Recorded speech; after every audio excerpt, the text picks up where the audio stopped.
some knit sewing today, a top and a dress with raglan sleeves and a very unique neckline that is sort of like a square neckline. You'll see how to sew this unique neckline that has two little corners here, like two V necklines in one. Super fun to sew.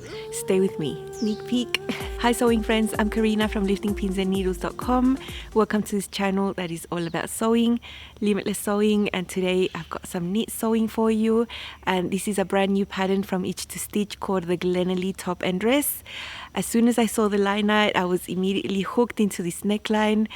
And I'll show you some pictures of Candice, the designer, of her versions. This pattern can be either a top or a dress. It's designed for knit fabrics. There is a raglan sleeve, and the most important feature here is this super cool neckline. It's not completely square on the front. It does have a little curve, but there are two little corners here, and there's two pieces to the neckline.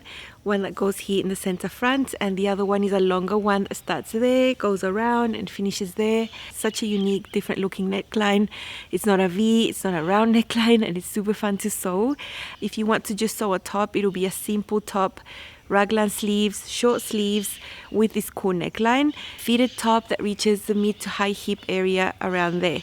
Now you can use the same pattern piece, and there's a different cut line there in the front and the back to cut a bodice. These are both on the fold, and you can add a skirt on as an option to have a dress. And the nice thing about this dress is that the bodice is not straight on the front, so when you look at the pattern piece, it'll be curved like this. So it'll be slightly shorter in the center front and then curve out back to the waist. At the back it's straight, and you have gathers only in the center area, front and back. I like the volume of the skirt, it's just perfect. It's not a full skirt, and I wanted to make a top and a dress, of course, because why not? And you need the fabric to stretch at least 50% horizontally and vertically. Light to medium weight fabrics will work. In the group where we were testing the pattern, the fabric I saw that was mostly used was cotton lycra, cotton spandex. That's not a fabric I have access to. I just don't have that type of fabric around. But other fabrics I saw that also worked well, being lighter weight, were ITY, double brush poly, rayon spandex, modal. In my case, I was planning to use an athletic knit Suplex that's light to medium weight. I wouldn't say it's heavy at all, but it's not light, you know. I'd picked up a little remnant in a shop months and months ago of this type of fabric, Suplex. Always with the idea that it was going to be good for a muslin, because I wasn't that drawn to the print or the colors. They were just too bold. I made my muslin in that type of Suplex athletic knit, and my main fabric for my dress, which was my tester version, I also wanted to use the same fabric. So in this case, even though I've made two garments to show you, I don't have different types of fabrics to show you them in as I do sometimes. They're both the same. Because the Glenelly top and dress is a brand new pattern from Itch to Stitch, that means that it is 20% off for the first week. The release week is always a good time to get new patterns for a little bit less if you like them and you want to try it yourself. You are so welcome to use my affiliate link that is in the description box below. And I always thank you so much if you use my affiliate link. The sizing is available from 00 to 40 US. That'll go up to a hip of 62 inches in the highest measurement. And there aren't cup sizes here because this is a knit pattern, but there is another option to facilitate a good fit, and that is that with this pattern there's a regular bust and a full bust option. So what is the difference between that? Well, if you know your sewing cup size, which is the difference between your high bust circumference and your full bust circumference, if that difference is from 1 to 3 or from an A to a C cup, you can use the standard bust. If you have a 3 or more, 3, 4, 5, you can use the full bust. So if you have a 3-inch difference or a C sewing cup size, you can choose whether you want to do the standard or the full bust, because it's right there, sort of right there in the middle. So what did I do? I chose the full bust option, just knowing that the option was there. Why not? I didn't really want to try the standard bust because I wanted to do the full bust. I do have a bust on me, and why not? The top is fitted at the bust. We are using a stretchy knit fabric, so you will have negative ease at the bust, smaller here on the bust than your body. At the waist, you do have a bit of positive ease, whether you're doing the top or the dress. And if you're only doing the top, the hip going down is going to be fitted. I always prefer to do a fitted top with a medium weight fabric. If I would have had cotton spandex, I think it's a good fabric. The Suplex is a medium weight fabric, so I thought it was good. I'm sure I would not like to make a fitted top in a lightweight fabric like ITY or rayon spandex, that type of thing. The difference in the fit of the dress is that you have more ease at the hips. So in that case, I would be super happy to use lighter weight knits for the dress because it's not going to be clinging to the hips. You still have some positive ease at the waist. So in my opinion, I think it's okay if you wanted to use a lighter weight knit for the dress. But for the top, I would stay with the medium weights. I chose multi-sizes here on this pattern. Choose first if you're doing the standard or the full bust, and then choose your size based on the full bust measurement right there on the size chart. So I chose a size 12 for the bust, 14 for the waist, 16 for the hip. So I had to print 3 sizes in my PDF pattern. There are layers there, so you can click off the sizes you don't want and just leave the sizes you want. Print it out, and it was really easy to blend on the side seam from the 12 to the 14 to the 16. No drama there. Because I know I like tops that hit a little shorter sometimes, I didn't do length adjustments even though I am taller than what the pattern is drafted for. I made my top just as per the pattern, 0 fitting adjustments. I wouldn't just go ahead and blindly change your bodice or change the length of your pattern pieces based on the fitting adjustments you do on woven styles. So if you're used to sewing each stitch and you think I need to add this amount or take away this amount for each stitch patterns, I suggest you give it a little bit more thought. Definitely not the same. Length adjustments are not the same because your fabric stretches this way and this way, so there's vertical stretch that you need to take into account. So I wouldn't have just gone and lengthened the bodice of the dress just because.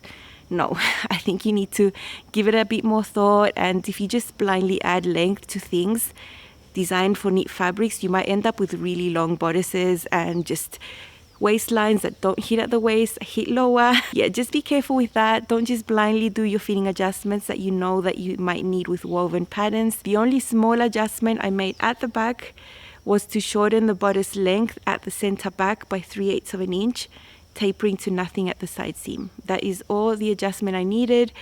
I am short-waisted, even though I am a tall person. My waist, I'm pretty short right here.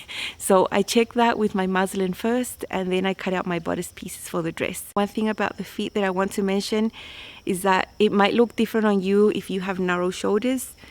I wouldn't consider my shoulders to be wide or broad shoulders. I think I have pretty standard shoulders in proportion to my hips and my waist.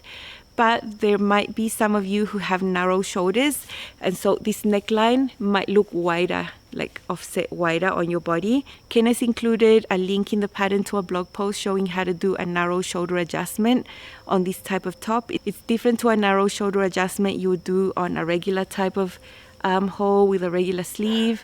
And even if you adjusted 1/2 inch, if you thought you had narrow shoulder, it would make a difference to make the neckline not lie wide on your body. And I know that adjustment worked on some of the testers, so it's not for everyone, you know. It's just if you have narrower shoulders and you need that fitting adjustment, I think it's great that Kenneth made that resource there so that you can customize the fit to your body. In Up Close and So Personal, I'm going to show you how to put this neckline together.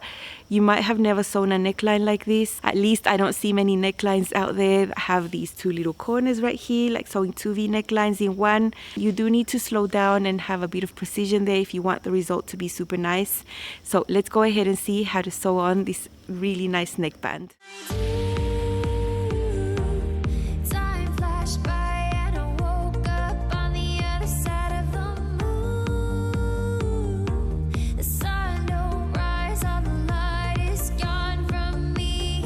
These are the pieces for the bodice. If you're making the dress, if you're making the raglan top, then this front will just be longer and it will just be one piece, and the back over there will be longer and just one piece. They all use the same raglan sleeve, and it does have a different type of shape to the typical raglan sleeve that you use. This longer end is the back part of the sleeve that will go attached to there and to there. And this front is divided in 2 sections because we have a type of square neckline. That's why the neckband is made of 2 pieces. This shorter one will go on the center front, and this other one will pick up from there and go around the back to the other side. So that's why there's 2 pieces there. There is some prep work that you need to do with little pieces of interfacing, and I'll show you that up close. If you're making the dress and you're going to have a skirt underneath, there will be a section of the skirt that will be gathered in the center area here of the front and the back. At the bottom edge of the bodice, you have a dot here and a dot here on the pattern, and between those dots you need to fuse a strip of interfacing or some stay tape that is 3/8 of an inch wide. I have already fused my interfacing there, and that will just make this area stronger to hold the gathers of the skirt underneath. And the same happens with the back bodice. We have a dot there, we have a dot there, and the fusible interfacing or stay tape right there. You also need to fuse 2 little squares here on the front. There is a dot that you need to mark as well. If you can see that tiny dot there at 3/8 seam allowance, from here and there where that intersects there will be a dot, and it's marked right there. So that little square of interfacing needs to be fused onto the front piece and onto the sleeve piece that will go onto that area. So right there. Now this is the front piece of the bodice, and this is the area of the sleeve that will go attached to there. There's a dot there and a dot there that will go sewn onto here like that. Now just for this seam on this raglan sleeve, I'm going to serge this separately. I'm going to serge that separately to finish the edges, and when I sew this together I'll be sewing it with the sewing machine with 3/8 seam allowance. And it's because the seam actually needs to be finished open like this at the top in order to fit in that neckband that has a square area there. So it'll be different to how we sew the back. The back will be sewn differently. When we sew the back part of the raglan sleeve to the back armhole from the back bodice, this will be sewn on normally, just with the serger, nothing special there. It's just that this front one needs something different because of the way the neckband is going to finish right there. These are the 2 skirt pieces. They are both cut on the fold. This is the back. On the back waist on the top, you'll see that it's quite straight to match the one of the bodice, but the front one is curved in the center and then goes slanted there to match the shape of the bodice that is higher, because the waist on the bodice on the front is higher. It has that curve there. I think it's going to look really pretty. And you also find dots on these pieces. So on this back one you'll see a dot there, you'll see a dot on the other side, and basically between these 2 dots is where the gathering happens. The gathering is only in the center areas. On the sides you won't have gathers, and this will match the back bodice between those dots right there, and that will be sewn together. And that is the same for both of the skirts. The front one also has a dot there and a dot there, and the gathering will happen between those dots. I have the front bodice there. This is the front armhole there for the raglan sleeves, and I have pinned the section of the raglan sleeve that needs to go on there. This other section of the sleeve is going to be part of the neckline, so it's just from that dot down, and it will match exactly. There's a single notch there on the sleeve and a single notch on the bodice to match them up. We need to sew from the side up only to that dot, so not through to the whole side. And this will be the equivalent of you snipping into here, what you would do on a V-neck band, for example. Only in this case, because we're only sewing up to the dot, you won't need to because it will be already open there. And that's on both sides. There is also a dot right there. I'll be sewing at 3/8 seam allowance using a shallow zigzag, and this is the reason why I serged these edges separately, because this needs to be open here on the top. You can't just sew these 2 together all the way up to the top with a serger, because you need that precision there. You need to sew up to the dot with the correct seam allowance so that the top edge is open there.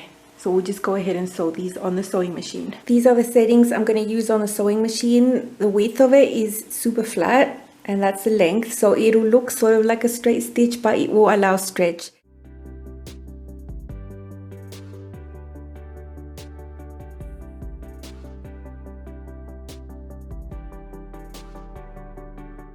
I can see the dot there, and that's exactly where I'll stop and reinforce.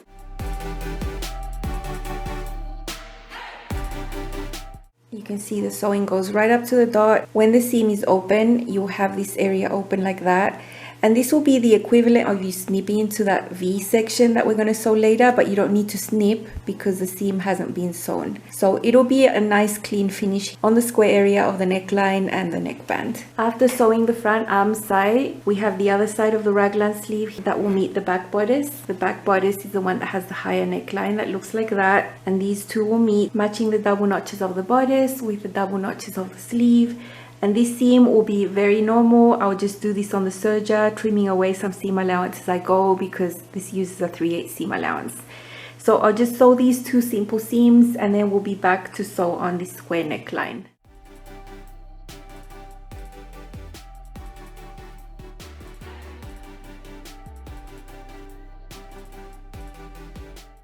These are the two neckband pieces. This is the front one, this is the back one, and they have these little shapes very the same to what a V neckband has, but in this case you're sewing two of them. So just take this short one, put it on top, match the shape there, pin it, and now we need to sew this at 3/8 seam allowance, doing a little pivot right there because you need to follow the shape, and the same over here. So you take this other short end, match it with this one, and you'll end up with a neckband that's just one piece, only it'll have two areas that have a corner. I like to help myself by actually drawing where I'm going to pivot at the 3/8 right there.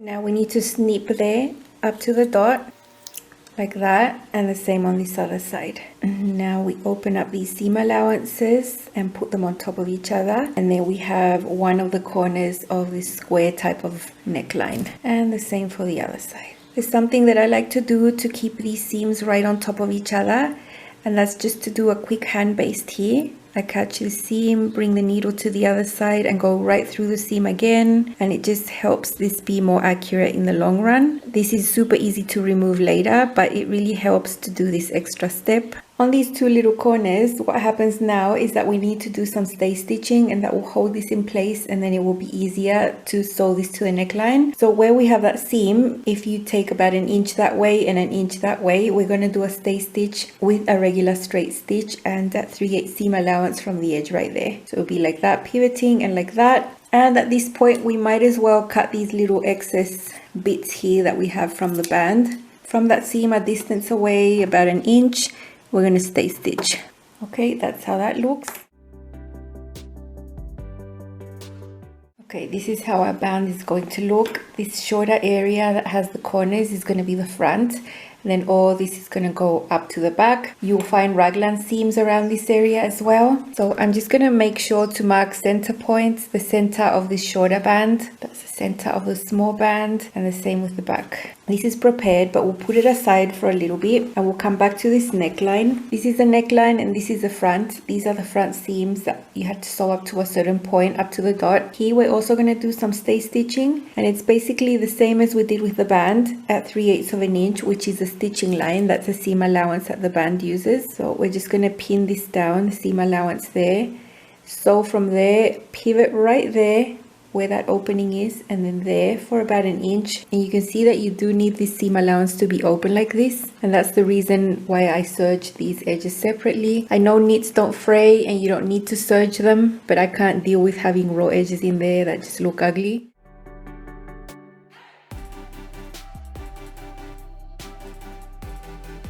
From the wrong side you can see that done easier because I have print there.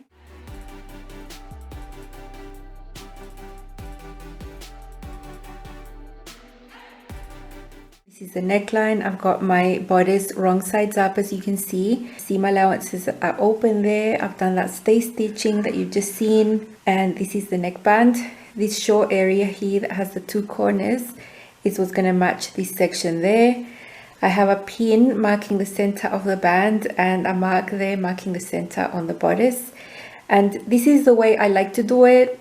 You can do it differently, but I'm just showing you the way I find it easier. And this is not going to move. This is fixed. There's nothing that you need to manipulate with the band here. But this open area, you do really need to see that you get it right so you don't get a pucker. So I like to have this on the top when I'm sewing. So we're going to place the band underneath, matching that seam there with this corner. So you can see how this open area is going to move. When you're sewing a typical V neckband on a t-shirt that doesn't have a seam in the middle, you would snip into there and you would have the same thing. But in this case, we have an open seam because we didn't sew all the way up to the top. This seam needs to match that one, and that stay stitching that we did there needs to match right there where that opening starts. So exactly right there. And then this one matches here, and then the edge matches this edge, and this edge matches that edge, and you can see how this area needs to open up. So this is the way I like to do it. I like to get this area out of the way first, and just sew a small section here from there to there, pivot from there to there, finish sewing this, and then repeat on this other side. So you can see quite a bit of pins here, and I'll be super careful. I really need to see what I'm doing on the top. I really need to see what I'm doing where this opens. That's why I have this on the top and the band on the bottom.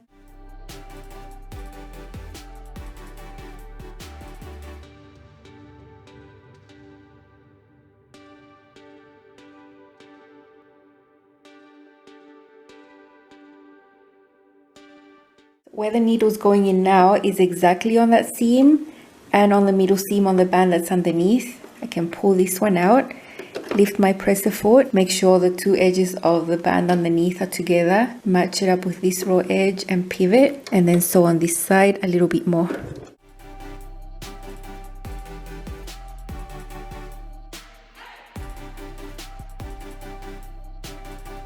Okay, those two little areas have been sewn. The neckband is still flopping around, but let's see them on the other side, like that. That's one of the corners.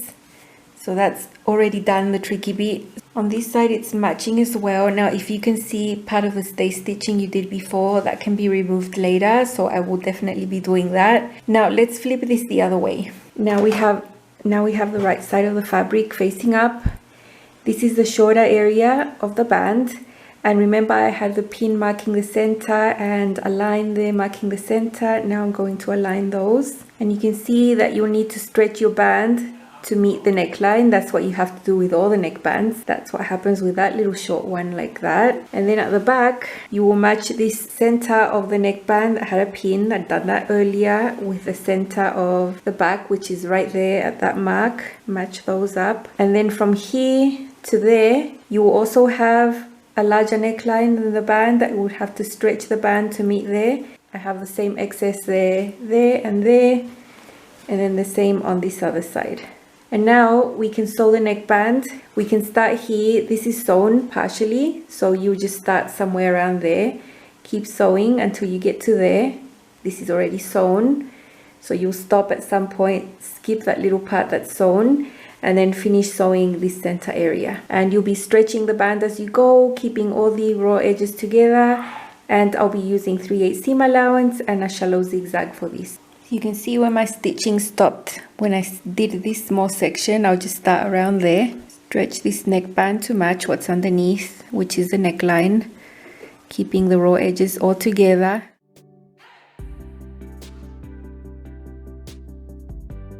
And you can see where I'd already sewn before, and I'll stop around there as well.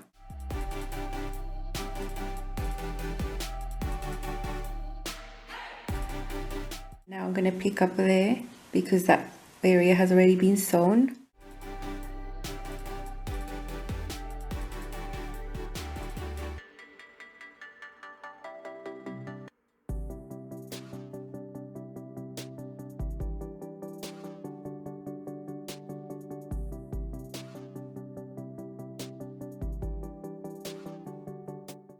Okay, so the neckband has been sewn. You can see it has a little corner there, a little corner there on the front, and then it went all the way around.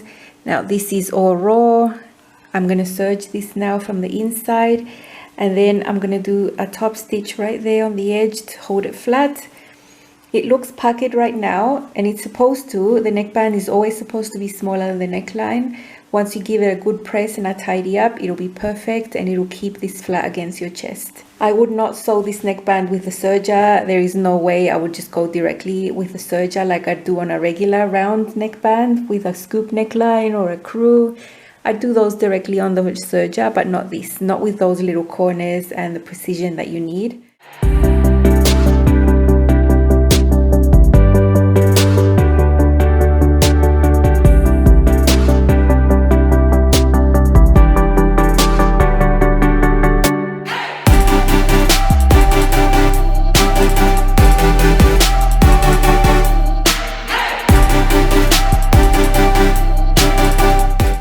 I've given this neckline a good tidy up and a press after serging, and it's looking very nice. I am going to edge stitch in this case because I feel that the fabric is heavier than other types of knits, and I think the top stitching will help it lie flat.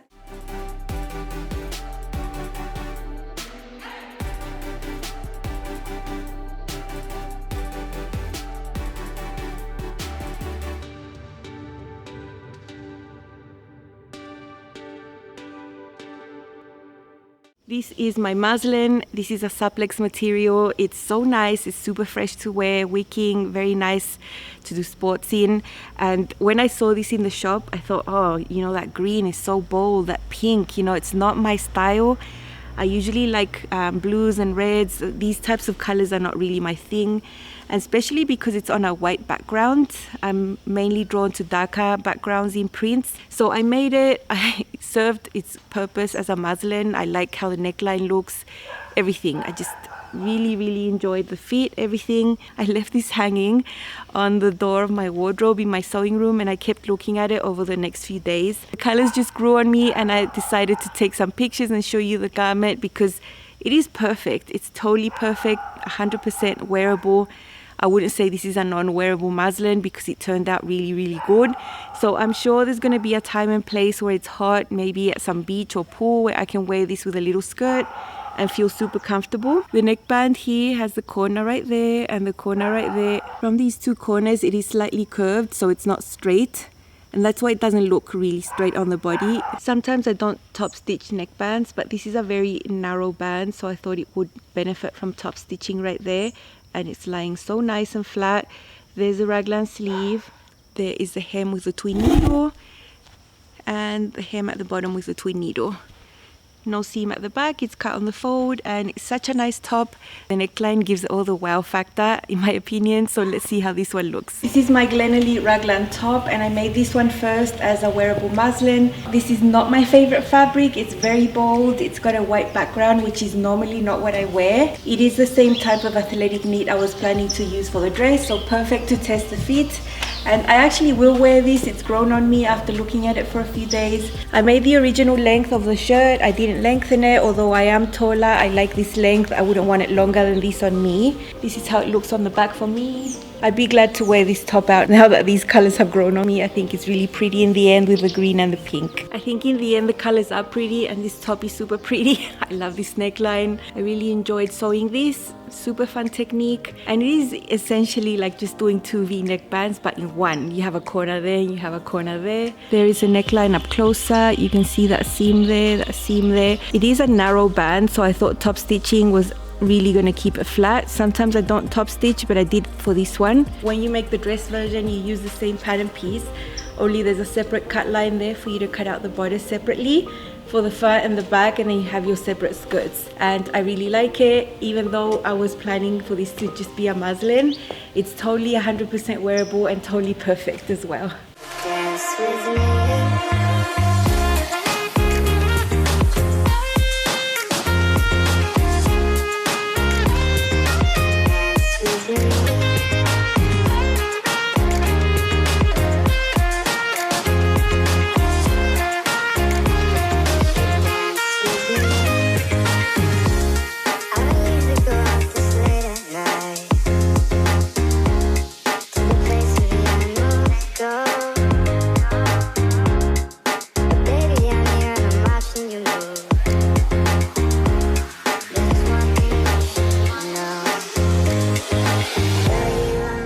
I'm thinking if I wear a sports bra underneath, it could be like a rash guard and I could swim in that if I had swim shorts on.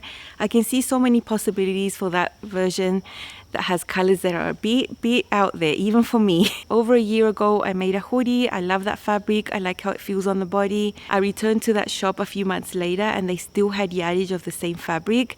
And I thought I'm gonna get some more because I really liked it. And I don't mind making different garments with the same fabric, and I never plan to wear them together. I just like the fabric, so why not? Here it is. And then it's got green and black and brown. It's so nice. Here is the corner of the neckline there, meeting the raglan sleeve, and over here, the little curve there. It goes around. The raglan sleeve seams pressed to the sleeve. As you saw, I was sewing this partially on the sewing machine and partially on the serger, so it was pretty fast to put together. There is the bodice seam. You can see it's curved slightly higher here in the center front, but it's not empire at all. And then it just curves like that. And the back is straight. The gathers are only in this area. It's not bulky, and here on the side is just flat. So you might see the bit of white interfacing I have there, and the gathers. At the back right there, the seam is always pressed up like this. and it's so nice to put together. I have my side seams serged and sewn separately here. I wanted to do it like that instead of doing it on the round. It's just a personal preference, and it looks the same when you're wearing the garment. And there's a dog over there that won't stop barking. I really apologize if you can hear that dog. It is bothering me a lot actually. I have a very low tolerance for barking. I've never owned a dog. Sorry for you dog lovers, I'm a cat person. Here is the front seam where the seams are pressed open and sewn on the sewing machine, because you need that to finish this corner of the neckband. So it's slightly different to other raglan sleeves you might have sewn. I love how the dress fits, it's so different, and I'm always looking for different things in knit garments. You know, I'm not excited to sew a simple t-shirt and that type of thing, but this is not a simple knit dress. It's got details that make it different, and I really like that. This is my Glenelly dress in an athletic knit. I really like this version. I love the colors, the print. It's a really comfortable dress to wear, and I'll show you the details of the bodice up close. Mine is above the knee. This is the length that I like. I've used multi-sizes here, 12 here on the top with the full bust option, 14 waist, 16 hip.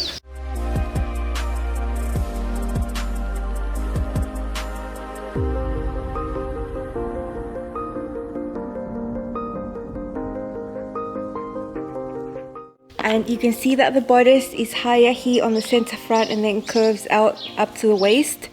So I'd say in the center it's maybe an inch above the waist. The gathers on the skirt are only from here to here, so not on the sides. On the sides it's nice and flat, and the gathers are very minimal. As you can see, they're not going to add extra bulk or anything. They just drape over the tummy. I think it's really pretty with the shape. At the back, the waist seam hits the waist right there, and then you also have gathers only in the center on the back. I think the most striking feature in the Glenelly top and dress is this neckline, because it's not your straightforward raglan sleeve neckline.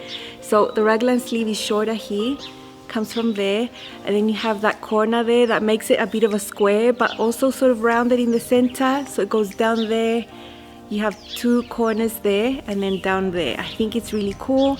There's a neckband piece there in the center, and the other one starts here, goes around your neck and finishes there. So two pieces, really fun to sew. I think this type of neckline will look good on everyone. So on me, on my body, it's fitting this way. It could look different according to your body type.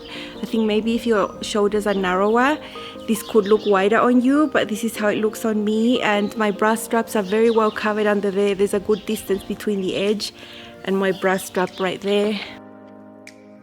That's how the back looks. Short sleeve, nicely fitted up here. I have the full bust option here for my bust, and it fits amazingly. Here's a closer look at this neckline. It's so fun to sew. You can see that corner of the band meets the raglan seam right there. It's hard to see. Very nice, I love it. So cool, so many different features here that are not common, like having the gathers only in the center, the curved bodice that's a little higher just in the center. Neckline is also super cool. Really fun technique, something that you're not used to sewing. Don't be scared of it, you'll be able to do it. Super fun dress, loved sewing it, and I can't wait to make it again in maybe a lighter knit to see how that feels on. This is a medium weight knit and it feels amazing on. I don't need to sleep under it, and yeah, it's so nice. Dance with me.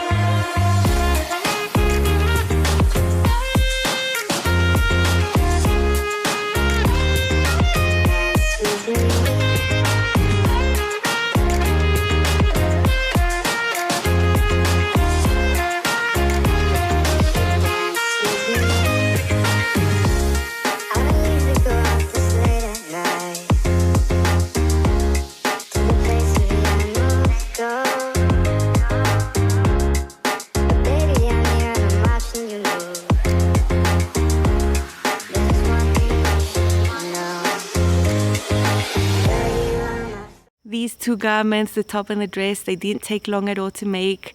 You know, once you get the hang of doing the neckband, you can do that 1,000 times. I think it's a top I would want to make again. And unfortunately, I didn't have time to make another one. I would have loved to make a third one. And the idea I had for the third one that didn't come to life, but will eventually, I'm sure, is just to cut the neckband pieces double the width. That means that the band would come out double the width right there if you just cut the pieces. You know, if they're like that, you just cut them like that, but you keep the corners in the same shape, and you would have the same, you would sew it in the same way, nothing would change. It's just that the band would come out a little wider like that. And I really wanted to do that, but I just ran out of hours and ran out of days. I think it would look cool to have a wider band in the same shape. Just an idea.